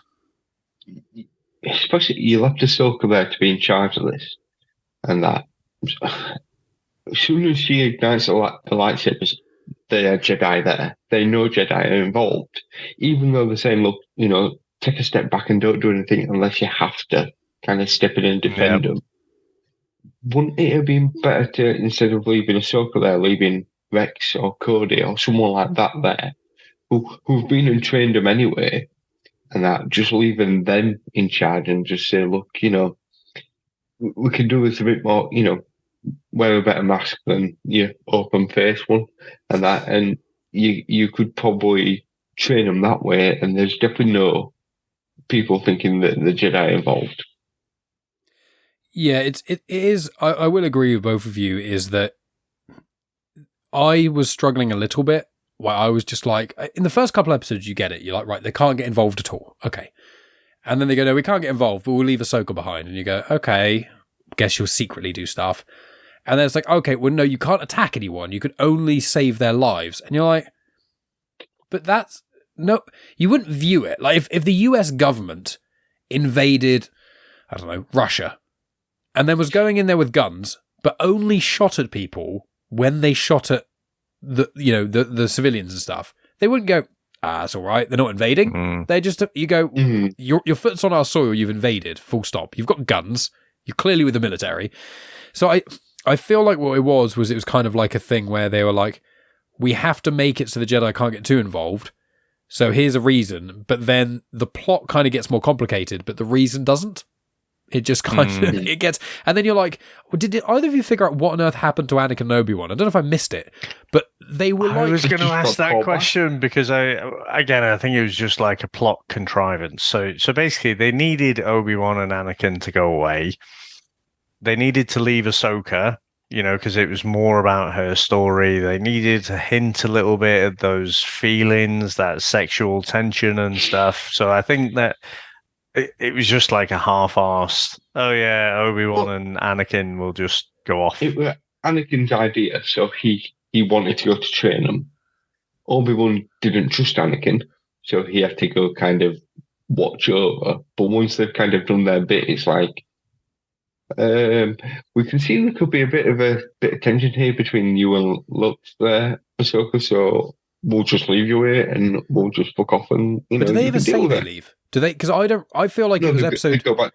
They go back to Coruscant. Do they actually say it though in an episode? Yeah. Oh, because I missed it completely. Even though I've seen it twice before, I was just like, they're there, and then suddenly the holograms. I was like, they're not there. Because did Rex leave? Did they confirm Rex? I know they said for Ahsoka to get more involved, but I didn't realize it was you go further in the city and we fuck off. I've got them written down. Ahsoka's left to watch over the rebels when the others go back to Coruscant. So they must have been called back at some point. Maybe there was like an office party back at Coruscant and they were just like, you've got this, Ahsoka. Just, we're just going to go and do some adult stuff. And I want to say I've been looking up this whole time while people were watching video looking, why is Mike on his phone? I'm not scrolling through TikTok. I was looking up the Afghanistan thing and I want to make sure I had the right term, because I half remembered it. So the Onderon rebels were intentionally meant to parallel the real-life Mujahideen, which is what the CIA funded and trained the Mujahideen in Afghanistan to fight against the Soviet presence in Afghanistan and the ruling Afghan Communist Party. These trained fighters became the terrorist Taliban and Al-Qaeda factions. Which is, you look at history in the last century, anything post-World War II is basically America or us go in there, overthrow a government, insert some people, and then a decade or so later, America or us have to go in there and try and undo the damage of something even worse than what was in there. Gaddafi, you know, he was put in there by, I think, the US government. I think even Saddam Hussein was. And I'm fairly certain that bin Laden was also had some involvement with the US government initially. So it's quite sketchy. But this is Star Wars. Well, at the end of Rambo 3, I think it is, the what turned into the Taliban was celebrated as freedom fighters. So there's a little message at the end there. It also is quite fitting. The choice of the city is called ISIS, and it's like I thought that. Well, obviously, this was before ISIS was even a. I mean, ISIS in history has been, you know, it's a multifaceted word. It's in many different things, Egyptian culture, etc. I did find it weird they spelled it IZIZ. But it's pronounced ISIS. I'm like, okay, the second Z, I could maybe, if it was ISIZ, I could maybe give you a pass. Two Zs does not make two soft S's. I'm sorry, Star Wars. That's bullshit. Almost all Star Wars names are said as they're written. Savage is meh, but almost all of them, when there's apostrophes and stuff like that, it's just phonetic. That's for the vast majority of things. How you get it. And then just went, yeah, it's not Isis or Isis, it's ISIS. And you're like, why didn't you just put an S? So that just threw me off because I obviously watch it with subtitles. That's my little pointless gripe. Yeah, I'm part of the toxic fandom. Why have they got two Zs instead of two S's? Outrageous. But with the episodes themselves, so with the introduction of Saw Gerrera, and my favourite, I like this element more than I think I like these 4 episodes. Now, I thought the 4 episodes were good. I didn't think they're phenomenal or anything. I think they're good. But my favourite takeaway is that Anakin Skywalker trains up Saw Gerrera, who fights the Empire. And Saw Gerrera, because of his involvement in the rebellion, he's done loads of things. We saw in Jedi Fallen Order, we see in Star Wars Rebels, but in Rogue One, he is one of the main reasons that Galen Erso's message gets to Jyn Erso, that gets the Rebel Alliance, that eventually caused the destruction of the first Death Star, which is really when the Galactic Civil War fully takes hold, as rather than it being a small insurgency, a rebellion against this giant evil empire, it became a two-sided war. That's what A New Hope represents in the canon now, is that moment. And so Saw Gerrera being trained in guerrilla warfare, you know, obviously his name being that, Saw Gerrera being trained in guerrilla warfare by Anakin Skywalker, and all the dialogue, because I was taking notes of it, everything that basically Anakin is saying are essentially words and tactics and things that are used by the Rebel Alliance after the fact. And so I just love that Anakin... You know, I believe Anakin and Vader are as one person. Some people have the theory they're two separate. I think it's rubbish. They're one person. But I love that the duality of it, which is basically almost everything that Anakin did before his turn. Anakin created Luke before his turn. You know, not that it was a noble thing for him to do, to sleep with someone who looks like Natalie Portman, you know, but that kind of thing where Anakin Skywalker is the reason that the Empire falls, but Darth Vader's the reason the Empire rises. Now, obviously, Palpatine is the through line, but I love that. And I think that in itself, I just really enjoy when I was watching him, because we get it in Star Wars, we get it in Rebels, we get it in anything episodic. The training episodes, I find them so bland. I'm sick of them. I remember the training going for a lot longer, and I'm glad it was only for like a third of an episode or so, and I quite liked it was about the slow rolling of the balls, and that's obviously got a lot of imagery about patience and calm, and you know, when they got a little bit agitated because so-and-so's flirting with who they fancy and then they throw the ball to. Like, I like how I feel like these 4 episodes, although they weren't my favourite, they are some of the first episodes that I think were actually really well thought out, well written, and genuinely someone really thought about them. Like, there's a lot of episodes that are really cool and we like, you know, the Ghosts of Mortis stuff. They're cool. And obviously Filoni and Lucas thought about them, but there are quite a few holes you can pick in and a lot of things to interpret. But these 4 episodes are quite matter of fact, but there's a lot of subtext to them, which I quite enjoyed. It's also kind of setting up for what's going to come further down the line. What from the Star Wars stuff that I know, it's good to kind of, this is kind of where Saw came from, and that we're going to show you a little bit more of his background. I suppose he's that character that he's not your first thought, but when you see him on screen, especially like in Rogue One, it's like, oh, you really like him, and also it's in Andor, isn't it? Where he talks to Luthen Rail a little bit. He's not in Andor a huge amount, but I think he's going to have more of a role in season 2. Yeah. But he has presence.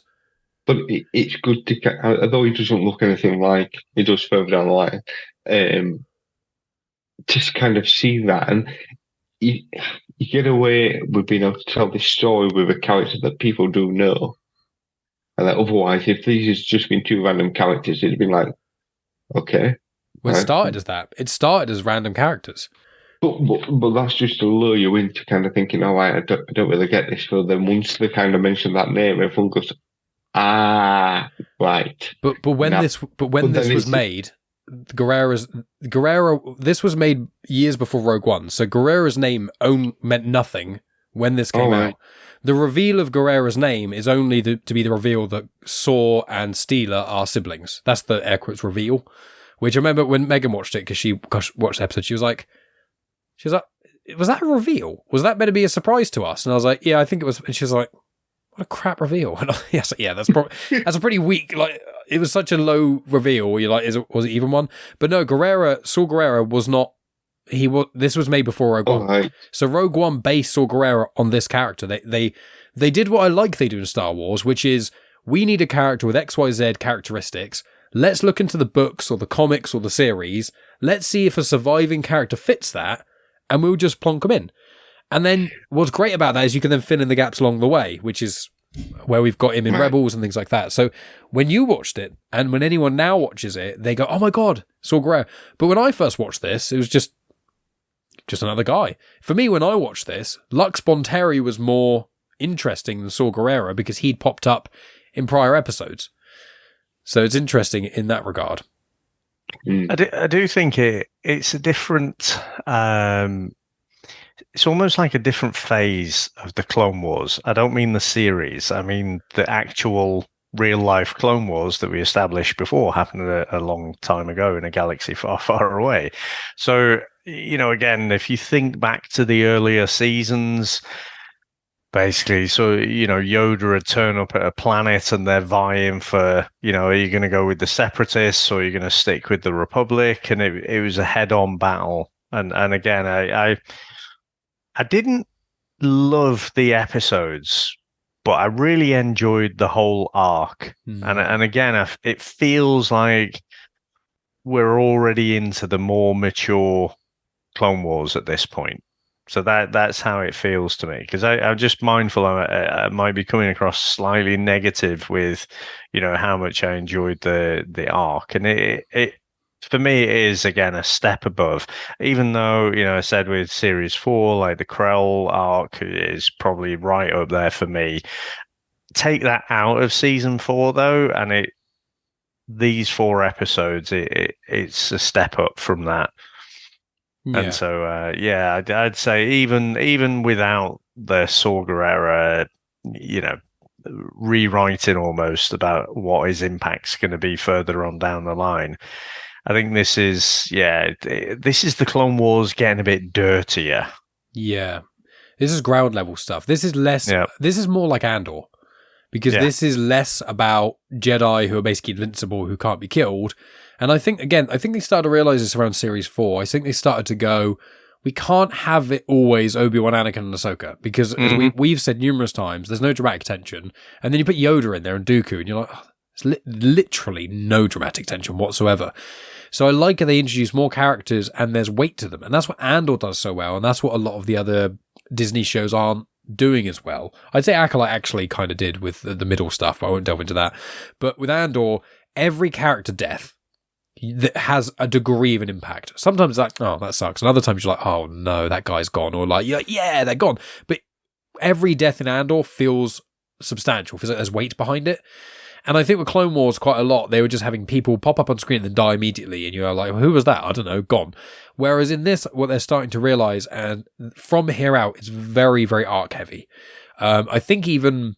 I think Series 6 and 7 don't have any one-off episodes. I think they're all just 4-episode arcs. I'm fairly sure. So I think they started to realise, once they'd kind of had their sandpit, they'd gone, right, we've played around, here's one-off little fun episode, here's another fun episode, here's a couple of R2 episodes, blah, blah, blah. They've kind of gone, right, we're getting nearer the end. What are the really big, important things we need to do? I mean, there's one arc coming up that is not big or important, and it's pointless, and it's Lucas's favourite, of course. But aside from that one, all of the next arcs have something to say. And I think this is one of the first ones where this is really showing the war in Star Wars. You know, the actual ground level stuff. And as you say, you know, the individual episodes aren't that strong. And I wouldn't say I didn't enjoy them, but I don't love them. But as a package, they tell such an interesting story. And as a package, they just have a lot to say. And for me, apart from Steela's death, which I do like, but I have a bit of a gripe. I know it's meant to be intentional, but I don't like it when a major character dies within 10 seconds of the war, the whole battle ending. I know that's kind of meant to be the tragedy of it all, but I'm just like, it irks me a little bit. But what I wanted to point out, I want to ask you guys about, it's probably the darkest parts of these 4 episodes, which was episode 4, which is the 3rd episode in this arc, Soft War. And I want to point out the execution stuff, because I thought that was really mature and quite intense. And I think from them putting, you know, they put the fruit in there and then they slice that, and you're like, public execution, basically a guillotine. That's pretty brutal.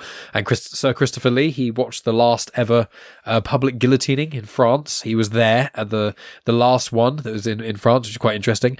But I thought that the execution scene, the way it was all shot, the dialogue, everything was really clever. The bits of the general slowly kind of turncoating with Ahsoka in the crowd trying to figure out when she should step in, along with the rebels trying to do it.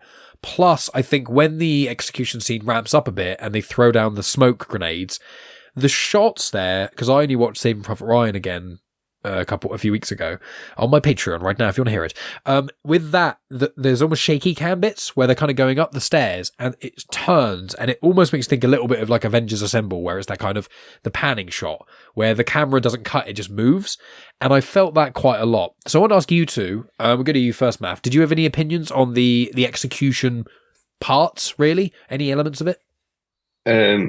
Yeah, it is that kind of, I think, is it Sanjay Rash, the king? He wants to kind of show his power, and he's had it easy all this time. I did a thing, I thought, oh, his assistant, he might be quite important. I better write his name down. Is it Auckland? And he's a Bivol. I didn't even write it down. Oh, so, and I thought, oh, I'll be prepared, and then he's not shown again. Well, this is the problem, because sometimes you're like, who is this person? And I'm like, they mean nothing, Maff. I know quite a lot about weird little off characters, but there are so many in Clone Wars. I can only do so much. I even paused and I thought, right, I'll see what race she is, and I'm assuming that Bival, Bival. He's not one I overtly recognise, but I will warn you that as we go into the next arcs, once you start looking up characters, it will tell you when certain characters die. And on Wikipedia, it says name, planet of birth or species, death day. And the year as well is always there in universe year, the out of universe year. And the next, as I said, the episodes and arcs we're going to be going through, there's more animated content that we're going to be watching after Clone Wars is finished. And also there's future episodes of Clone Wars where there's major character things. So be aware. Basically, I'm controlling you, Maff, because I'm going away for a month in 2 weeks, and I'm going to tell you you're not allowed to look up anything Star Warsy. Right. But sorry. Yeah. It had that feel of like Assassin's Creed as well, kind of Ahsoka kind of stalking through, but again, it's like they're about to get executed. Come on, Ahsoka, do something. And she's so reluctant to kind of step in, even though she knows this is wrong. You know, and I felt like it was a big build-up, and it's like, come on, just kind of get on with it. Someone do something, and that. But then it's a setup as well, because they're there to kind of capture them, and that.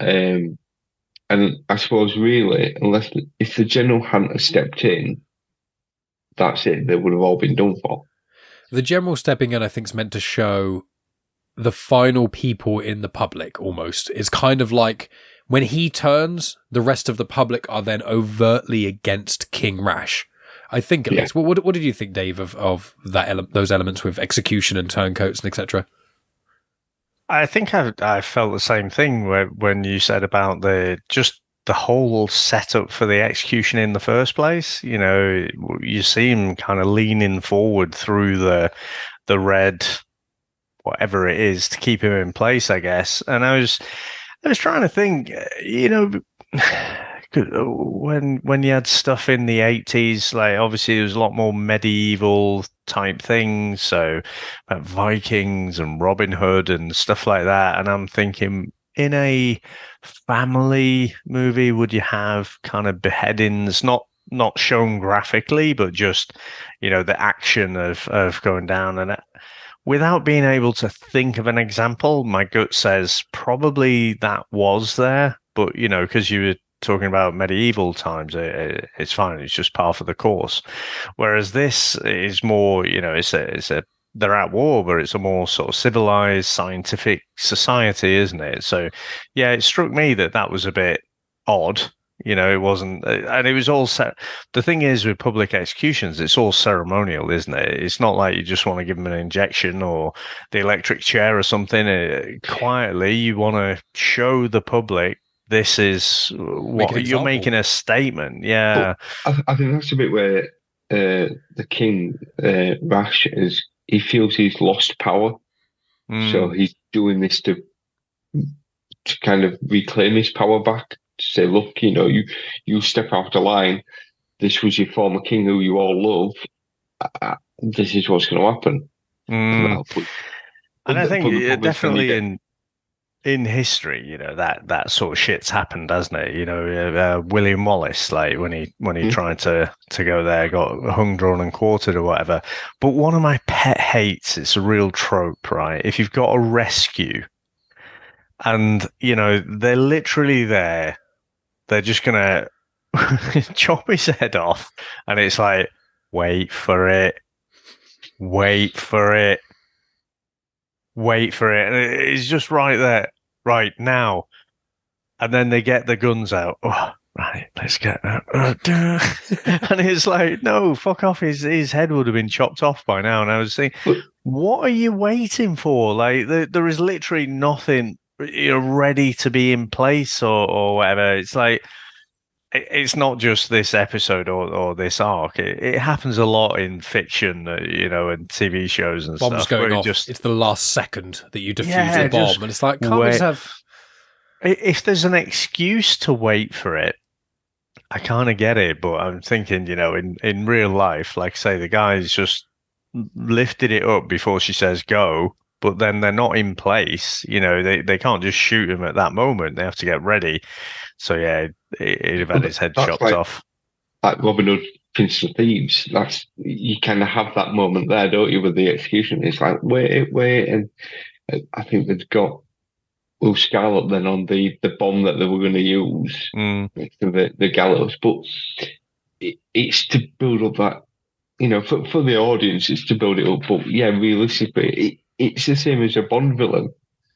You know, I'm going to kill you, Mr. Bond, but first, let me tell you my plan. Kill him.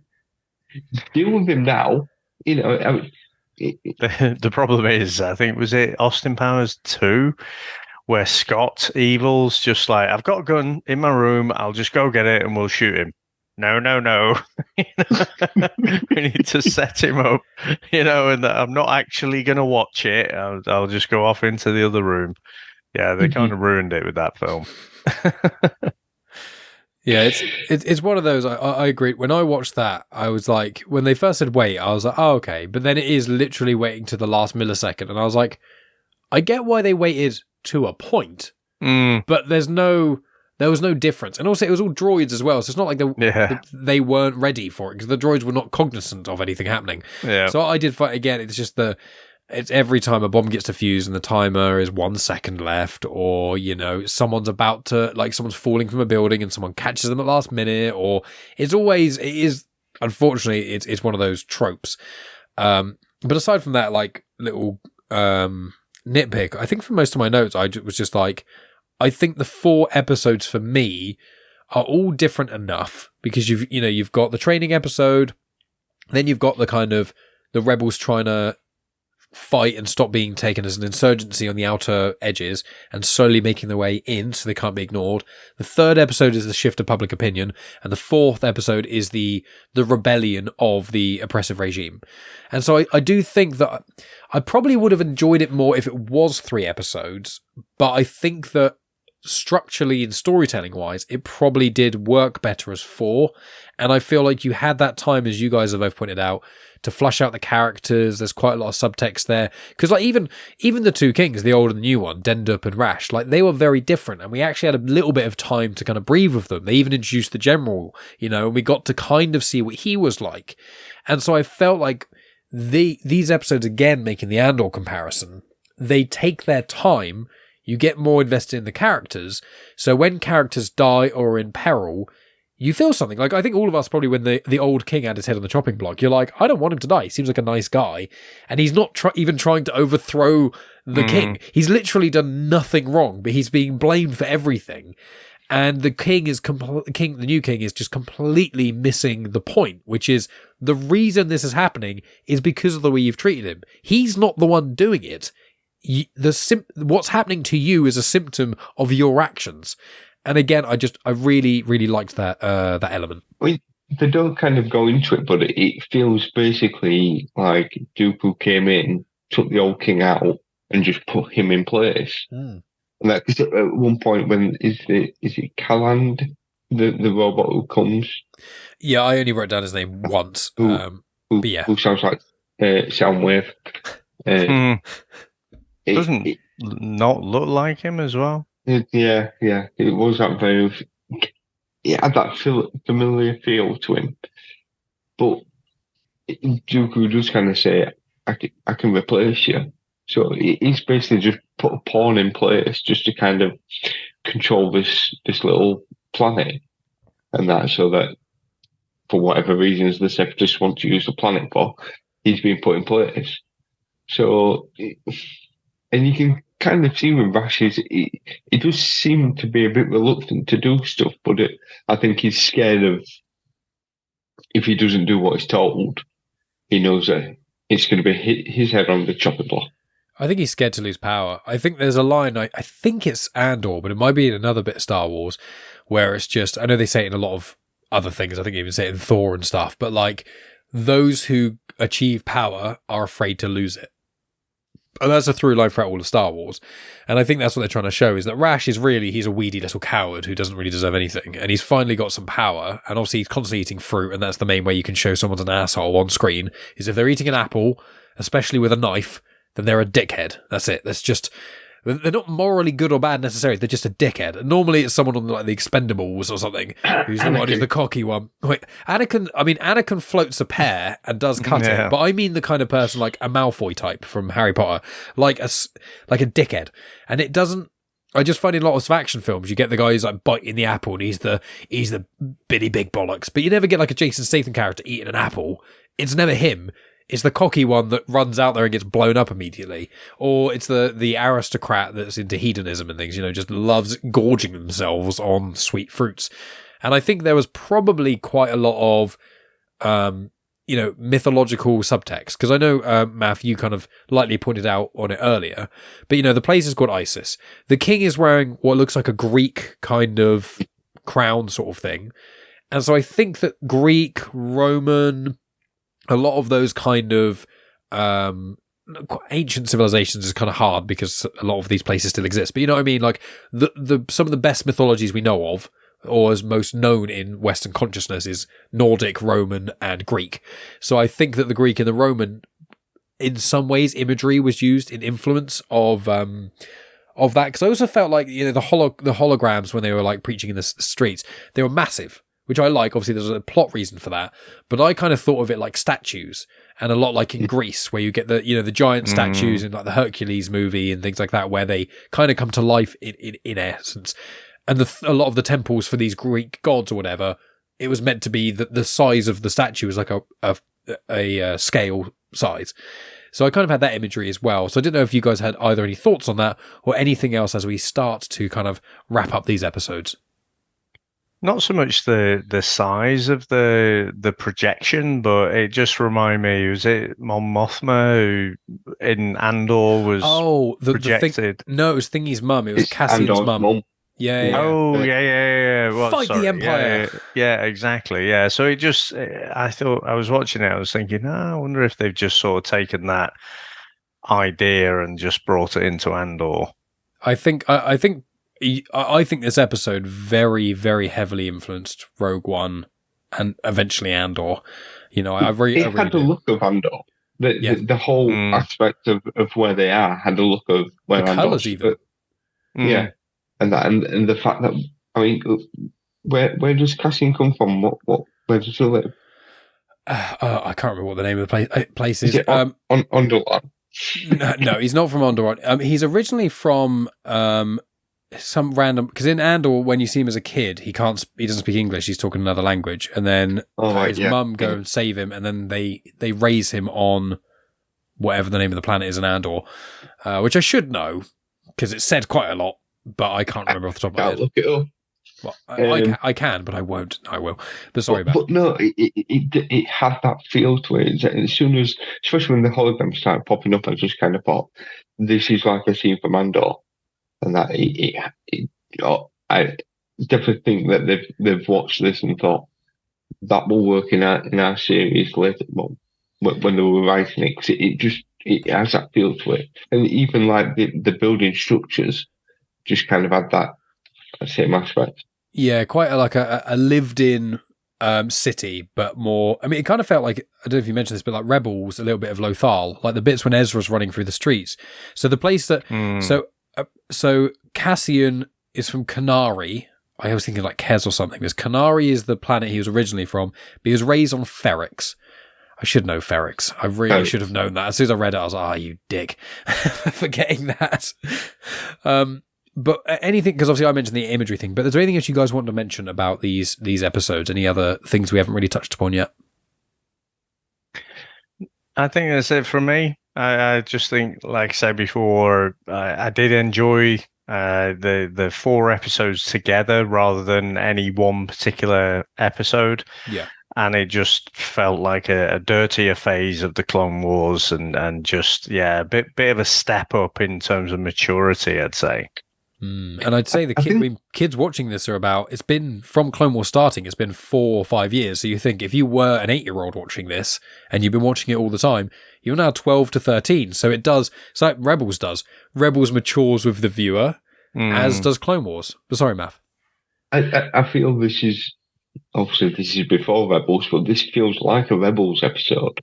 Yeah. Also, we get to see Hondo again because Anakin and Obi-Wan smuggle rocket launchers in from him. Yep. And that.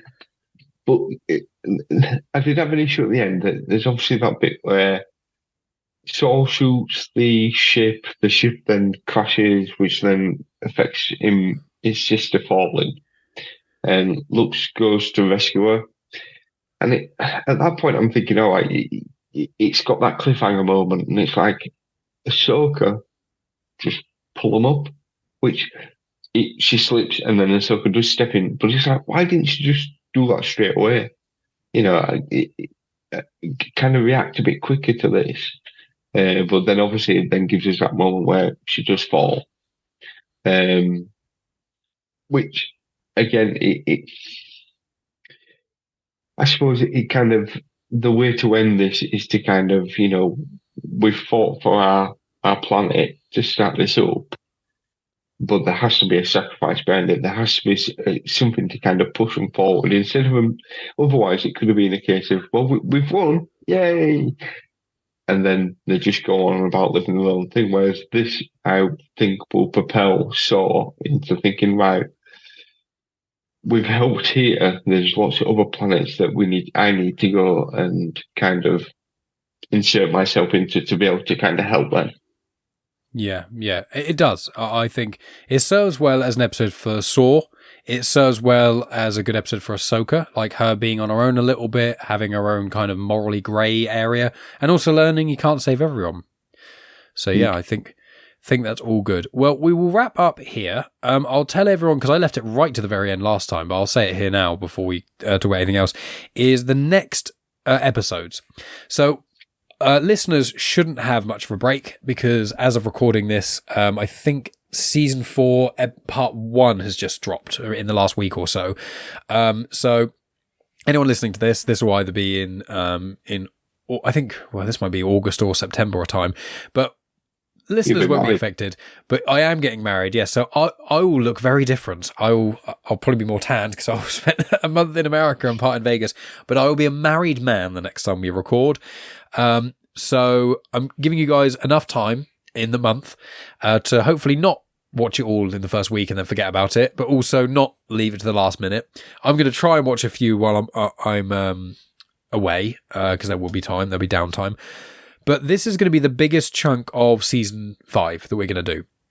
So obviously we've just done episodes 1 to 5. There's 20 episodes altogether. Maff, do not look on IMDb.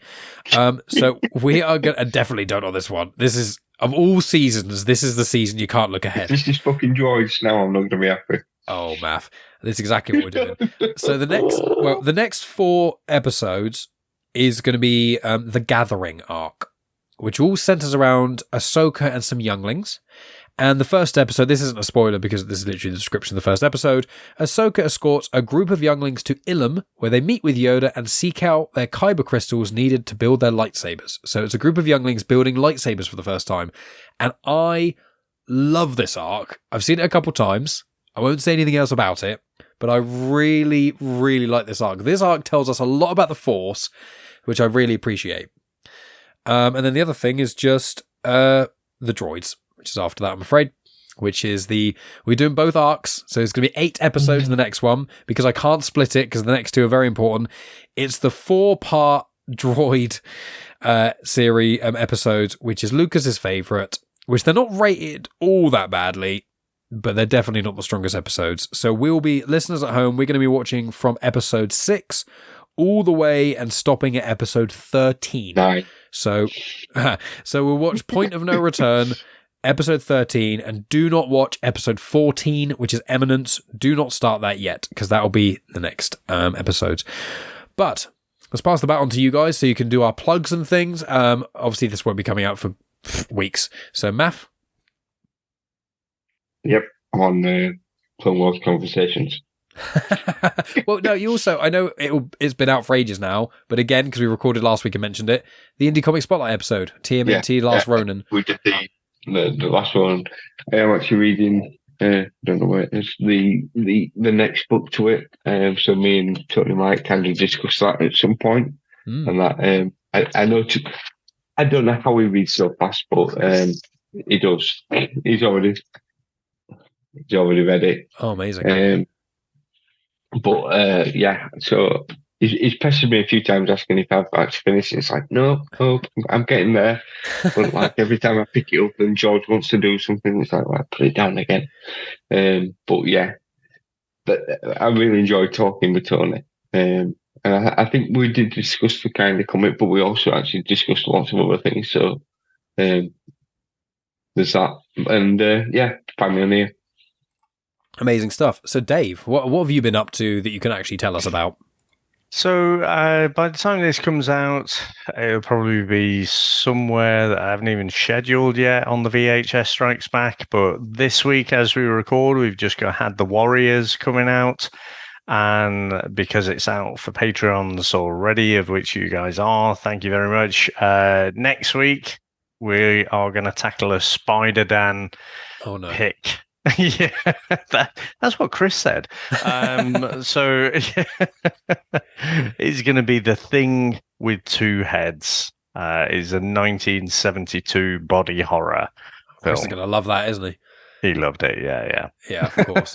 I'm excited because although I am a loyal patron subscriber, I don't listen to yours or Spider-Dan stuff early. I listen to the bonus content. What I normally do is I forget about it, and then I go, I haven't listened to any bonus content, and I go in there and then just download all the late fees, and then just listen to them in like a go. It's mainly because I use Spotify for like, I listen to so much music and podcasting, and there's a couple of Spotify exclusives, so I'm like, I know you can put Patreon feeds in there as well, but I haven't done that yet. But yeah, I mean, from us, so Dave and I, we said it in the last episode, but I'll say it again because it's still fresh for us because it's only been a week between recordings, when normally it's a month, is we did Rage Against the Machine. We discussed that on Mandatory Music and CD, which is on the feed of Comics in Motion, myself, Dave, and Tonya Todd. We also, I mean, ages ago now, by the time this comes out, it'll be finished, but we did Love Island, the first week of that, which was good fun. I've also done, there's VHS Strikes Back even before that with Trainspotting, but there's Spider-Dan, The Secret Bores. I've done District 9. I've gone back to the filmography, doing the Meg 2. I think there's something else that I'm forgetting, which I've recently done. I've done Disney discussions came out today. Yeah, the great collaborations there. Disney discussion number 13. So that was all about dogs, and that was Megan's picks. We did Fox and the Hound and Lady and the Tramp, and we ponder the question, are they as good as we remember? I'll let you listen and figure that out. Find out. Yeah, exactly. But obviously, the Acolyte will be done by now. It would have been done weeks, if not months ago. So if people have been listening to the Acolyte and haven't checked out those, you can check those out because Maff and Dave were both on the first and the second episodes we did of those. So lots of great stuff going on there, and there's other cool genuine chit-chat stuff. But we are continuing to do Clone Wars conversations throughout this year, and it will continue because of where we're broken it up throughout 2025 as well. And then, as I keep teasing, there's other shows, other animated content to tackle, and the other movies as well. So we'll get Maff eventually to rewatch the sequel trilogy as well. I just want to get to Revenge of the Sith. Yes, when you finish the Clone Wars, it hits different. It hits different. So I can see that. That's all I'll say. Rogue One, and after watching Andor, Rogue One hits different. Yeah, and especially with season 2 of Andor, which I think comes out next year. So by the time we get round to probably watching Rogue One in this podcast format, Andor will have probably finished. I'm not going to go through all of Andor again for this podcast. The weekly discussion shows will be enough, but you'll both each be on those. But you can find me at Genuine Chit Chat if you're on YouTube, like, subscribe, comment, all that jazz, and on every social media site, Genuine Chit Chat, and just find me everywhere. Really, I pop up in all kinds of different fun places. But yeah, I mean, with Dave, VHS Strikes Back, that's the best place to listen to all his crazy stuff, as he said. Maff just pops up in random places, mainly here, because I'm the best. Me and Dave are the best company that you need. But, here, Comics in Motion, Stars, Comics in Canon, Genuine Chit Chat, Maff pops up everywhere. He's a good old bit of fun. But I think that's everything from us, friends. So thank you for tuning in. As always, please subscribe, all that jazz. We'll speak to you very soon with the 2 middle arcs of season 5, the Gathering and the Droids arc, and then we get on to some real juicy stuff. But friends, thank you so much. We appreciate you. And of course, may the Force be with you. Always.